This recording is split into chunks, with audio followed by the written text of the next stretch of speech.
오늘은 이 거룩한 공예 그리고 성도의 서로 교통하는 것을 믿습니다. 이 뒷부분을 오늘 말씀을 함께 나눠보도록 그렇게 하겠습니다. 이 부분의 새 번역에 보니까 Community of Saints라고 하는 성도의 교제라고 이렇게 번역이 됐습니다.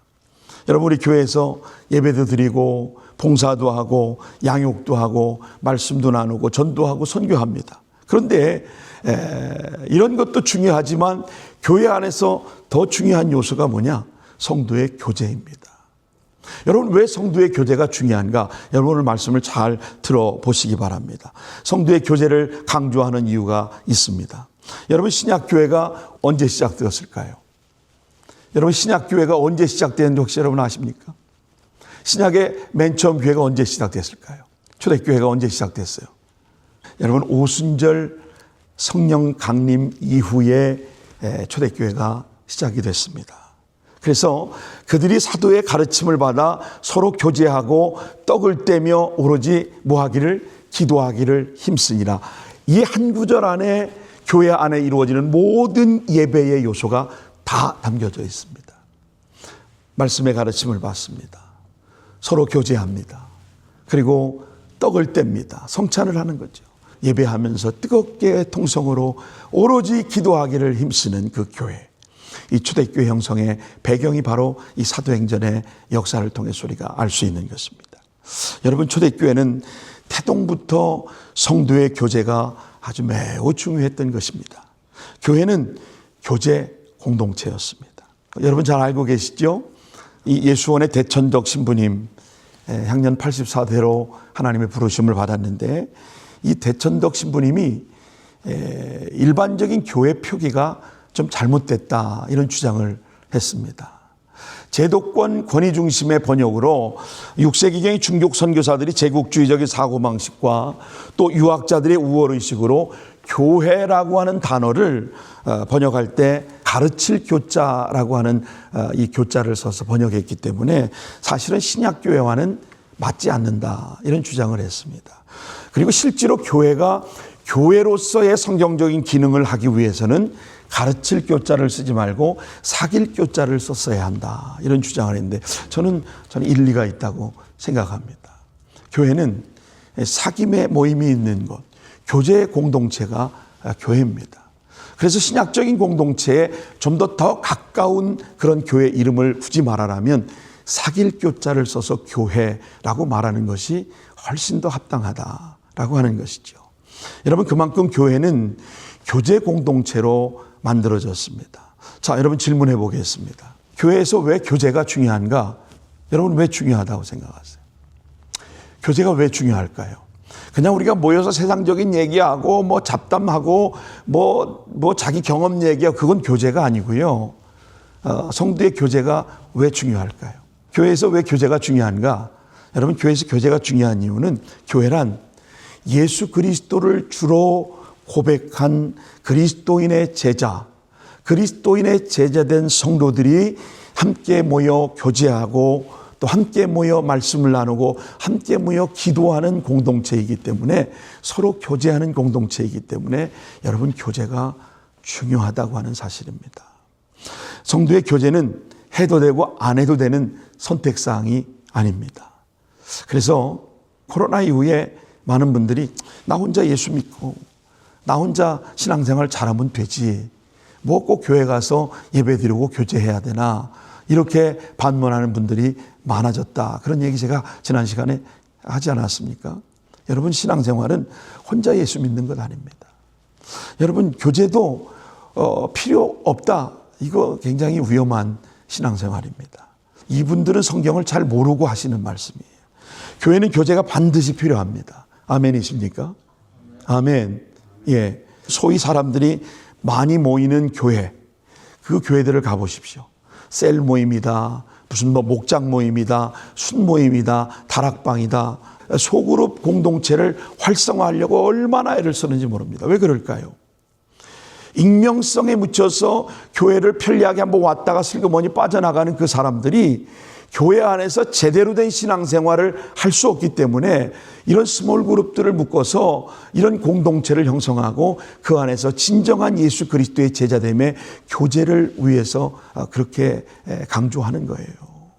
여러분, 신약성경 중에 에베소서는 다른 어떤 성경보다도 교회가 얼마나 중요한가를 잘 말해주고 있는 말씀이에요. 교회의 중요성을 강조합니다. 자, 에베소 2장 20절 오늘 본문의 말씀을 다시 한번 우리 같이 한번 한 목소리로 한번 읽어보겠습니다. 시작. 너희는 사도들과 선지자들의 터 위에 세우심을 입은 자라. 그리스도 예수께서 친히 모퉁이 돌이 되셨느니라. 교회의 구조, 스트럭처와 파운데이션, 이 기초를 잘 설명해 주는 아주 핵심적인 구절입니다. 바울은 교회를 하나의 건축물로 비유하면서 그 기초와 중심이 무엇인가를 분명하게 선언했습니다. 자, 이런 그림 하나 보여드리려고요. 교회를 전체적인 구조를 보면 예수 그리스도가 모퉁이돌입니다. 이 모든 것이 하나로 연결해주는 바로 기준이 누구다? 예수 그리스도다.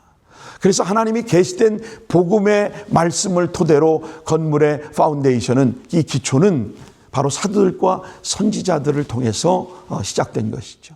그리고 성도들을 위해서 그 위에 교회가, 하나님께 속한 공동체가 빌드업된 거죠. 세워진 것이죠. 그래서 비로소 그리스도의 교회가 one church, one body, 한 몸 공동체를 이루어가게 된 것입니다. 이것이 바로 전체적인 교회의 구조를 잘 설명해 주고 있는 것이라고 생각합니다. 두 번째는 모퉁이돌의 핵심적인 의미가 있습니다. 교회 전체의 구조의 의미를 이 모퉁이돌을 네 가지로 이렇게 좀 간결하게 요약해 볼 수 있는데요. 고대 건축에서 모퉁이돌은 단순한 돌이 아닙니다. 이 건물 전체를 결정하는 아주 중요한 기준점이 되었다고 하는 것이죠. 그래서 예수님이 모퉁이돌이라고 하는 뜻을 네 가지로 적게 정리해 봤습니다. 첫째는 예수님은 스탠다드, 기준이 되는 돌이다. 그래서 건물의 모든 방향과 각도를 잡아주는 그런 기준이 되는 것입니다. 그래서 교회의 기준은 사람이 아니고 누구예요? 오직 예수 그리스도. 교회의 주인은 누구예요? 오직 주님 한 분만이 주인이라는 사실을 여러분 인정하셔야 합니다. 이게 교회입니다. 두 번째는 유니티, 연결하는 돌입니다. 연결하는 돌. 두 벽을 하나로 연결하는 중심에 유대인과 이방인, 이방인과 유대인, 로마인과 유대인, 이방인과 로마인, 누구나 말 것 없이 모든 성도들을 하나로 연결해 주는 겁니다. 그래서 교회의 보편성을 이야기할 때 이어지는 말이 인종이나 계층이나 지역이나 정치나 학력이나 이런 것들이 다 보편성을 가져야 한다는 것이죠. 어느 대학 나왔는데 또 어느 출신이고 그 사람 레벨이 어떻고 이거 다 소용없는 짓입니다. 성경을 바르게 이해하지 못하고 성경을 알지 못하기 때문에 교회 와서 그런 걸 가지고 우위를 점하려고 하는 거예요. Communion of Saint, 성도의 교제를 방해하는 요소가 이 안에 다 담겨져 있는 거예요. 그래서 보편성을 훼손하는 교회가 뭔지 모르기 때문에 이런 일이 일어나는 겁니다. 두 벽을 하나로 연결하는 유대인과 이방인의 장벽을 무너뜨리고 학력과 모든 인종과 자신의 신분을 다 배설물로 여겼던 사도 바울처럼 여러분 교회 안에서 이런 보편성이 존중되어져야 하는 것입니다. 그래야 성도의 교제가 원활하게 이루어지는 겁니다. 그 다음에 스터빌리티라고 하는 이 지탱하는 돌, 건물의 무게를 함께 받으며 구조를 안정시키는 것, 이것이 참 중요합니다. 누가 이 일을 하는 거예요? 예수님이 이 일을 하시는 거예요. 건물의 무게를 함께 받으며 구조를 안정시키는 교회의 존재는 여러분 믿음을 붙드는 근거가 바로 뭐예요? 예수 그리스도. 예수 그리스도. 그 다음에 마지막 네 번째는 시작점이 되는 돌이 바로 이 모퉁이 돌입니다. 건축에서 이 돌부터 시작되는 거죠. 그래서 교회는 인간의 조직이 아닙니다. 그리스도로부터 시작된 공동체, 주님이 주인 되신 교회, 주님이 머리이신 교회, 우리는 지체에 불과한 것이죠. 지금까지 제가 말씀드렸던 이 그림을 한마디로 설명하면 예수님이 모퉁이 돌이 되셨다는 것은 그 기준과 중심과 연합과 기초가 모두 다 누구로부터? 예수님으로부터. 예수님으로부터. 예수 그리스도를 중심으로 예수님이 주인 되신 교회가 바로 교회의 기준이 돼야 한다고 하는 겁니다. 사람이 기준이 되는 교회가 운영은 잘 될지 모르지만 교회 아닙니다. 여러분 잘 아셔야 합니다. 자, 이어지는 21절과 22절 말씀을 여러분 한번 잘 주목해 보십시오. 그 안에서 건물마다 서로 연결하여 주 안에서 뭐가 되어가고? 성전이 되어가고. 서로 성도의 교제, 건물과 건물이 서로 연결해 갈 때 비로소 성전이 되어지는 거예요. 너희도 성령 안에서 하나님이 거하실 뭐가 되고 처소가 되기 위하여 그리스도 안에서 어떻게 함께 지어져 가야 하는 거예요. 나 혼자 잘났다고 앞서가고 나는 좀 부족하다고 뒤쳐있고 이거 교회 아닙니다. 이건 성도의 교제를 파괴하는 겁니다. 함께 세워져 가고 함께 지어져 가야 하는 겁니다. 그래서 교회가 교회되기 위해서 중요한 것은 함께 지어져 가는. You are being built together as one, going together as God's house. 하나님의 집을 우리는 나 혼자 세우는 것 아닙니다. growing하는 것, 성장하고 자라가는 건 together as God's house. 하나님의 집을 함께 세워져 가는 거예요. 그리고 이 빌딩을 여러분 한 사람 중심이 아니에요. 우리가 따로따로가 아니에요. 하나가 연합할 때 이 일이 가능하게 되는 겁니다. 이걸 가리켜서 우리는 성도의 교제다 이렇게 말합니다. 그래서 건강한 교회, 좋은 교회, 부흥하는 교회들을 보면 여러분 교제가 살아 있습니다. 당연하죠. 당연하죠. 예수님 만드신 교회는 성도의 교제를 목적으로 세웠기 때문에 그 목적대로만 순종하고 가면 그 교회가 건강해지는 거예요. 근데 현실은 어떻습니까? 현실은 그렇지 못합니다. 교제가 참 쉽지 않습니다. 한국의 목회 데이터 연구소라는 곳에서 한국교회 진단 리포트를 설문을 했는데 교인들이 친교의 가장 큰 장애물이 개인적인 성격 및 라이프 스타일의 차이, 이게 38.7%가 나왔습니다. 그 다음에 소그룹 내 친교 모임 부족, 연령 및 세대 차이, 교회 내 기존 친분 관계의 벽, 바쁜 일정과 시간 부족, 여러 가지 이런 것들이 있는데 성경적인 라이프 스타일의 차이가 친교의 가장 큰 벽인데 여러분 참 안타까운 것은 같은 교회를 다니고 같은 부서에서 있고 또 같은 셀에 소속되어 있는데 이 사람과 잘 맞지 않아. 굉장히 불편해요. 그래서 흔히 하는 말이 이렇게 말합니다. 그 사람이 나빠서가 아니고 그냥 그 사람하고 난 좀 다를 뿐이야. 그렇게 말을 합니다. 다른 사람과 다르다고 여러분 그렇게 차별하고 그래요. 사실은 살아온 배경이 다르고 가치관이 다른 사람은 사실 진짜 참 교제하기가 힘들더라고요. 그래서 우리가 결국 좋아하는 사람, 비슷한 성향의 사람끼리 뭐해요? 끼리끼리. 이 끼리끼리라고 하는 말을 사전에 찾아보니까 굉장히 좋은 말인데 우리는 이 끼리끼리를 잘못 활용하고 있는 것이죠. 그냥 나 좋은 사람, 내 편 들어주는 사람, 그저 그 사람하고 있어서 그저 부담 없고 불편하지 않은 사람, 그냥 끼리끼리 그렇게 만들고 끼리끼리 교회에서 그렇게 행동하는 거예요. 여러분 한번 따라하십시다. 끼리끼리는 보편성을 훼손하는 것이다. 여러분 교회 안에서 이해와 포용이 필요합니다. 사실은 나이 드신 어른들이 좀 말에 실수가 있고 좀 부족해도 젊은 사람들은 그거 탁 잡아가지고 그게 아니에요. 권사님 그렇게 하면 안 돼요. 이렇게 말하지 말고 그냥 들어주세요. 들어주세요. 또 나이 드신 어른들은 젊은 사람들이 혹시 말하다 실수하거나 좀 부족함이 있으면 좀 포용하고 좀 이해해 주세요. 아이고 그냥 너 나이 좀 더 먹어봐라. 아직 몰라서 그렇지. 이런 마음으로 좀 포용하고 받아주세요. 이게 성도의 교제가 원활하게 이루어질 수 있는 교회의 보편성의 가치를 지향하는 겁니다. 그런데 이 젊은 사람이 자꾸 권사님 장모님에게 말 실수하면 막 따지고 그거 아니라고 덤비고 또 나이 드신 어른들은 이거 젊은 것이 뭘 안다고 그래 이러면서 또 무시하고 사분오열 되는 것이죠. 사분오열. 여러분 위빙염이라는 말을 아십니까?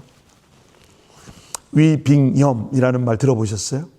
위로를 빙자한 염장 지르기.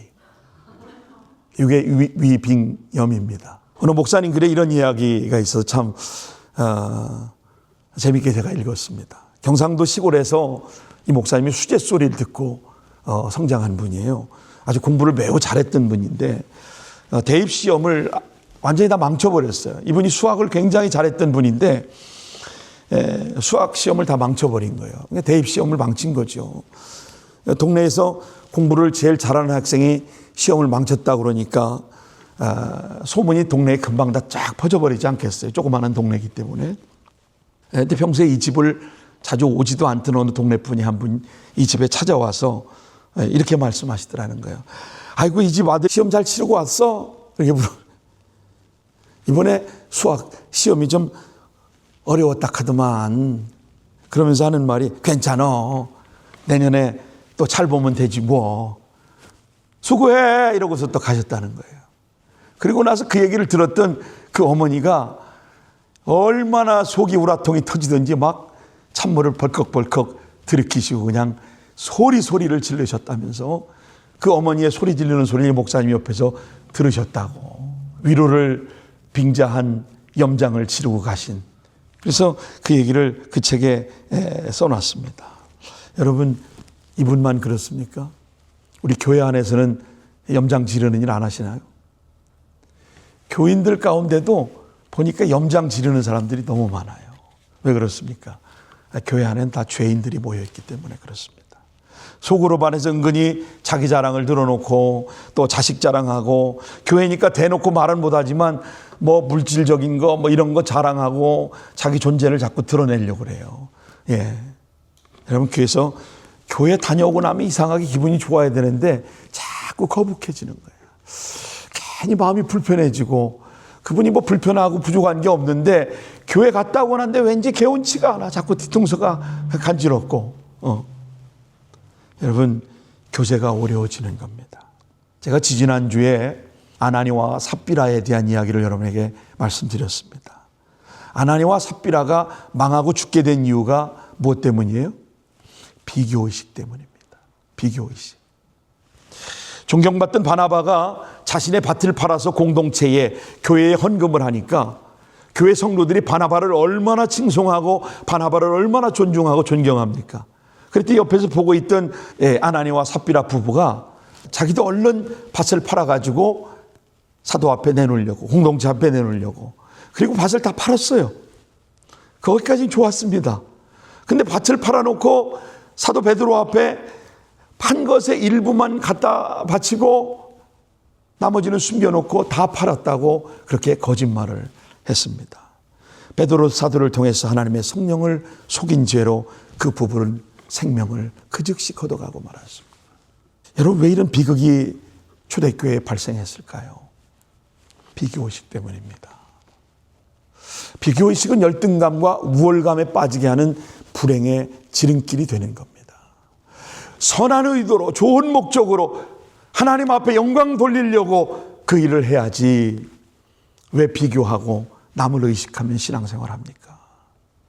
하나님 보시기에 코람돼요. 하나님이 기뻐하시는 마음으로 하는 거예요. 교회 여러분, 누가 헌금하라고 강요합니까? 하나님께 영광 돌리고 하나님께 기쁜 마음으로 받은 은혜를 하나님께 감사함으로 표현하는 거지, 이 교회가 무슨 돈이 필요해서 여러분에게 헌금하라고 그러고 11조를 막 강조하고 그럽니까? 저는 목회하면서 헌금 얘기 해본 적이 없어요. 기쁜 마음으로, 하나님께 영광을 돌리는 마음으로. 여러분, 성도의 교제가 어떤 방향으로 가야 하느냐? 저는 오늘 결론적인 말씀을 한번, 성도의 교제의 방향성을 여러분에게 좀 말씀을 좀 드리고 싶습니다. 우리 교회가 말씀 묵상과 최근에 시작한 말씀 하가 샤우팅, 또 예배가 끝나면 친교회 우리가 소그룹 모임을 통해서 그날 들었던 말씀들을 함께 나누고 또 간증하고 서로 기도하는 그런 시간을 갖고 있는데, 한 가지만 여러분 꼭 염두에 두시기 바랍니다. 소그룹 안에서 교제할 때 여러분, 우리가 좀 중요한 방향성이 있습니다. 첫째는 성도의 필요에 관심을 가지라는 겁니다. 성도가 어떤 것이 필요한지, 저분이 어떤 기도 제목이 있는지, 건강의 문제인지, 자녀 양육의 문제인지, 부모 봉양 때문에 고민하는지, 또 직장의 문제인지, 물질의 문제인지, 성도의 필요를, 저는 그 성도들이 기도 제목을 진실하게 내놓는 모습을 보면 그분의 기도의 필요를 느낄 수가 있고 깨달을 수가 있습니다. 여러분, 우리의 관심과 기도, 사랑과 나눔이 성도들의 필요를 채우는 통로가 되는데, 여러분, 우리 기독교인들이 좀 실제적으로 기도해 준다고 하지만 사실 그렇지 못한 경우가 많잖아요. 그래서 그리스도인들이 한 가지 약점은 입만 살아있다, 이런 비판을 받기도 합니다. 기도해 준다고 하고 그걸로 끝나요. 사실 기도 제목을 받았다면 실제로 기도해야지. 어느 분이 어떤 가게를 팔아야 되는데 뭐 리즈 기간이 얼마 남지 않았고, 또 그 건물을 주인이 나중에는 리즈가 끝나면 다 새로 건물을 지려고 하는 계획을 갖고 있다고 걱정을 하시면 저한테 기도 부탁을 하시더라고요. 저는 그 얘기 듣고요, 계속 기도하고 있습니다. 계속 기도하고 있습니다. 그 조그마한 비즈니스가 문을 닫고 그분이 그 일을 못하면 어떻게 하겠어요? 기도하는 거예요. 그리고 제 마음 가운데 하나님이 감동 주셔서 또 기회가 되면 실제로 그분이 필요가 뭔지를 좀 알고 좀 실제적으로 돕고 싶은 마음이 제 마음에 막 불릴 듯이 일어나더라고요. 여러분, 기도했다면 실제로 도움을 줄 수 있어야 합니다. 기도했다면 실제로 도움을 주는 게 성도의 진정한 교제입니다. 물론 때로는 우려의 목소리가 생깁니다. 예를 들어서 어떤 분이 형편이 어려워서 다른 분에게 돈을 빌려달라고 합니다. 빌려줬는데 그 돈을 그분이 약정한 기간 내에 갚지 못하면 문제가 생기죠. 공동체 안에 큰 균열이 생깁니다. 교회 안에 금전적인 문제, 이 거래, 이 갈등이 시험이 되죠. 그러나 이 문제에 대해 성경이 여러분 뭐라고 하는지, 여러분 그 해답을 우리의 경험으로 말하지 말고 성경이 말하는 해답을 여러분 한번 들어보시겠습니까? 성경이 이 문제를 뭐라고 말할까요? 제가 구약에서 한 구절, 신약에서 예수님 말씀하신 한 구절을 한번 찾아봤습니다. 자, 보시죠. 같이 한번 읽어볼까요? 내 하나님 여호와께서 내게 주신 땅 어느 성읍에서든지 가난한 형제가 너와 함께 거주하거든 그 가난한 형제에게 내 마음을 완악하게 하지 말며 내 손을 움켜쥐지 말고 반드시 내 손을 그에게 펴서 그에게 필요한 대로 쓸 것을 어떻게? 넉넉하게 구워주라. 어떻게 하시겠습니까? 돈이 급해서 필요한 사람이 있다. 여러분 어떻게 하실래요? 내 경험에 의해서 안 돼. 그 돈 빌려주고 못 받아. 그러시겠습니까? 그건 성도의 규제가 아닙니다. 넉넉히 구워주십시오. 넉넉히 구워주시기 바랍니다. 이게 성도의 교제입니다. 여러분, 성경은 강요하지는 않지만 기꺼이 도우라는 말씀을 하고 계신 거예요. 기꺼이 도우라는 거예요.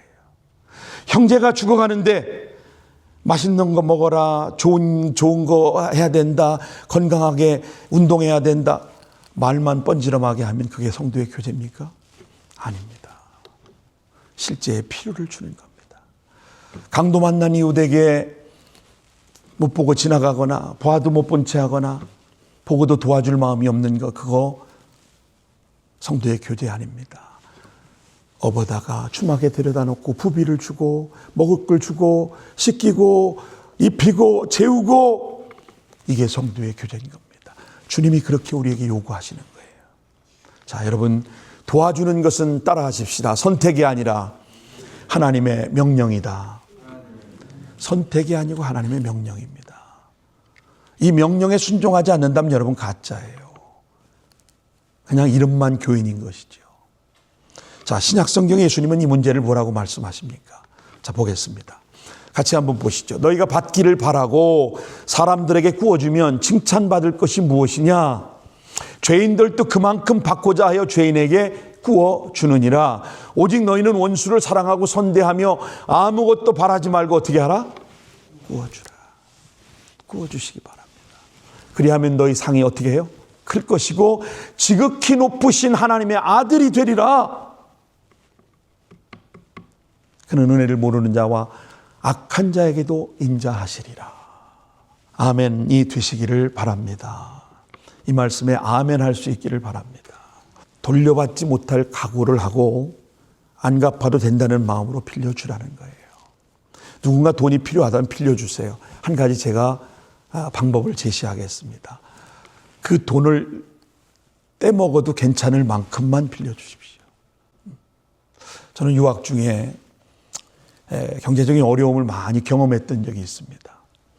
그때 지금도 잊을 수 없는 것이 제 개인의 어떤 돈 문제, 개인을 위해서 누구에게 가서 돈 얘기하는 건 전 죽기보다 더 힘들어요. 제가 미국 와 생활하는 동안 정말 어려움을 많이 겪었지만 저는 가족들에게 단 한 번도 돈에 대해서 전화해 본 적이 없습니다. 근데 정말 죽겠더구만요. 그래서 한 분을 찾아갔는데 그분이 두말하지 않고 여보, 목사님 도와드려. 그런데 집안에요. 놀랬습니다. 그분이 돈을 땅에 묻어놓고 계신 거 있죠. 잠깐만 기다리라고 그러는데 돈을 꺼내 갖고 왔는데 돈에 흙이 묻어 있어요. 여러분 안 놀라세요? 현금을 그만큼 보유하고 계신 거예요, 이분이. 그러더니 목사님 필요한 거 가져다 쓰십시오. 그 순간 저는요, 손이 떨리고 막 눈물이 나고 견딜 수가 없었어요. 돈 때문에 누구한테 가서 무슨 말을 했는데 무시당하고 막 안 빌려주면 말이나 말지, 개 무시하고 막 자존심 상하는 얘기 박박하고. 그래서 저는 웬만해 사람에게 뭐 요청하지 않아요. 도와달라고 하지 않습니다. 그런 경험을 하고 나니까요. 아하. 그리고 비로소 제가 성경을 깨달았습니다. 누군가 나에게 도움을 요청하면 주자. 저 아내가 그런 얘기를 했어요. 우리가 줄 수 있는 만큼 주자. 금전 문제가 우리 교제를 해칠 때가 너무나 많습니다. 그러나 그럼에도 불구하고 우리는 성도를 도와야 하므로 지혜를 모색해야 합니다. 이게 교회입니다. 여러분, 이게 세상과 달라야 하는 교회의 모습이고 이것이 바로 성도의 교제인 것입니다. 저는 그렇게 살고 싶습니다. 저는 남은 목회, 저는 그렇게 목회할 겁니다. 여러분, 이분은 조금만 도우면 이 사업이 일어날 것 같다. 묻지 말고 도와주십시오. 최선을 다해 살아보려고 밤낮을 가리지 않고 몸부림치고 이리 뛰고 저리 치는 그 모습 너무 안쓰러워요. 도와주세요. 여러분 갖고 계신 그 돈 갖다가 천국 가시면 어디다 쓰시려고 그러세요? 제가 요즘 돈 있는 분들을 후원받으러 다니다 보니까 많이 만나는데 참 인색해요. 그래서 돈 좀 많이 좀 내놓으세요. 제가 일주일 만에 10,000불을 모았습니다. 그거 가지고 가실 거 아니잖아요. 성도의 필요와 관련해서 성경은 이렇게 말합니다. 자, 로마서 12장 15절. 즐거워하는 자들과 함께 즐거워하고 우는 자들과 함께 울어라. 우리 교제가 반드시 성도들의 필요한 것을 공급해 줄 수 있어야 하고 늘 섬기고 대접하는 그런 문화가 있어야 합니다. 좋은 교제 공동체를 보면 어떻게 하면 이분을 도울까? 어떻게 이분을 못 도와서 안달이 되는 그런 마음이 이게 성도의 교제고 이게 진짜 교회예요. 저는 이런 목회하고 싶습니다. 어떻게 하면 한 사람을 도울까? 어떻게 하면 한 사람을 이렇게 세울까? 어떻게 하면 저 한 사람이 하나님의 사람답게 세워질까? 어떻게 하면 저 영혼이 지옥 가지 않고 주님 앞에 십자가 붙들고 인생의 성공자로 살아갈까? 전 태생적으로 사람을 이용해서 저의 유혹을 구하며 살아오지 않았습니다. 그래서 제가 사람들에게 저를 이용하는 거 알면서도 당해주기는 해봤지만 제 개인의 유익을 취하려고 다른 사람을 이용해 본 적이 없습니다. 제가 좋아서 자원해서 할 때는요, 여러분 제 스타일 아시죠? 제가 물불을 가리지 않고 돕습니다. 밤낮을 가리지 않고 회사를 한 달이고 두 달이고 휴가를 내고 제가 할 수 있습니다. 그러나 가치 있는 일이라고 여기고 하나님이 기뻐하시는 일이라고 할 때는 저는 물불 가리지 않습니다. 근데 저를 이용하려고 하고 저를 수직적으로 밑에 두고 부리려고 하면 저는 그 사람하고 더 이상 관계 안 합니다. 여러분, 제가요, 별의별 모욕을 당하고 욕을 먹고 뭐 이런저런 일을 다 들었지만 목사로서 자존심 지키려고 불의와 타협하지 않고 여기까지 왔어요. 여러분, 제 뒤를 모욕하고 여러분 무시하고 저를 털어보십시오. 괜찮습니다. 제가 눈 하나 껐떡 하나. 뒤에서 뭐 저 뒷조사하고 학교 조사하고 뭐 별의별 짓 한 거 제가 다 알지만 저는 그 사람들 상대하고 싶지 않습니다. 왜요? 그 영혼이 불쌍하기 때문에. 하나님이 살아계시기 때문에. 우리 주님이 진리를 위하여 사는 사람들, 여러분 내버려 두시겠습니까? 하나님을 두려워할 줄 모르고 하나님의 교회를 흔들고 교회를 회방하고 주의 종을 끌어내리려고 하는 분들 하나님 내버려 두시겠어요? 뿐만 아니라 여러분 교회는 비전에 붙들림 받고 이 교회가 세워져야지 생존에 붙들려 있는 그 교회는 이미 끝난 거예요. 무슨 말입니까? 교회를 운영하려고 하고 재정 관리하고 성도수 관리하는 순간 그 교회의 수명은 이미 끝난 겁니다. End of construction. 이미 그 교회는 공사 끝난 거예요. 거기까지입니다.